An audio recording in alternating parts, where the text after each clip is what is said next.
bill, the Senate did tack on several amendments to address concerns by law enforcement, because there are certain law enforcement departments who are concerned about loosened gun laws.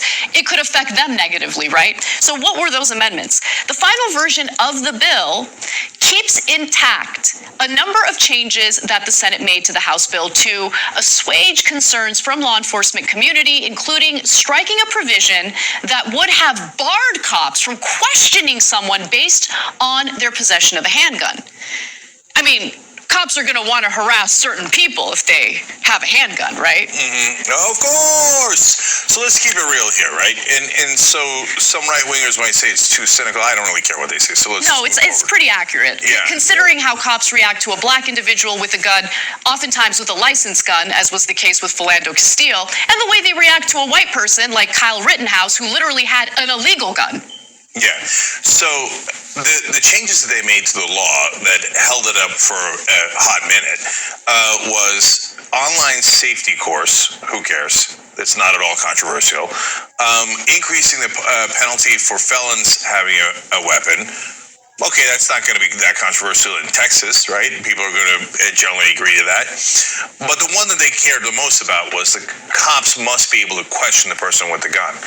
And our sense of it is that they probably got together and were like, guys, you think we're going to question white people with guns? Of course not. Those are good, abiding American citizens, right? But imagine if there's a black guy with a gun and we can't ask him why he has it. Hair on fire. They're like, okay, we got to change the bill. We got it.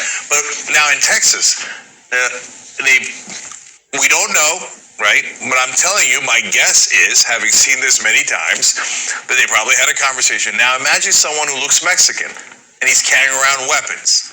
What, the cops aren't allowed to ask him why he has the weapons? They're like, oh, change it right away. Cops can ask. And you know how they're going to selectively enforce. We've seen it a million times all across America. They're not going to ask the white guy with an AR-15 walking around Walmart. We literally showed you the pictures. They walk around without a care in the world. And what did they do to John Crawford in Ohio when he had a BB gun that he was going to buy from Walmart that he picked up at the store? They shot him in 2 seconds flat and killed him. So, look, I hope they ask in Texas when it comes to a black person or a Latino person, because most of the time, the way that it actually works is what Anna told you about Philando Castile. White guy has a gun, points it at officers, the Bundy guys, threatens to kill the officers. We have a party with them, and we, eat crumpets, etc. In January 6th, they raid the Capitol, and they viciously attack police. Nobody gets shot. Except one person finally got shot when they were finally crossing the place where they could actually get to and murder the legislators, right? But before that, the cops are just viciously assaulted and nobody gets touched. But Tamir Rice, 12-year-old black boy, I can go on. I can give you dozens and dozens and dozens of cases where it was a toy gun, a BB gun, no gun at all, it was a phone, etc. They didn't ask. They just shot and killed the black guy. So that's the reality of America. And in Texas, I guarantee you they don't ask white people in general, but they will ask almost every black and Latino person, why do you have that gun?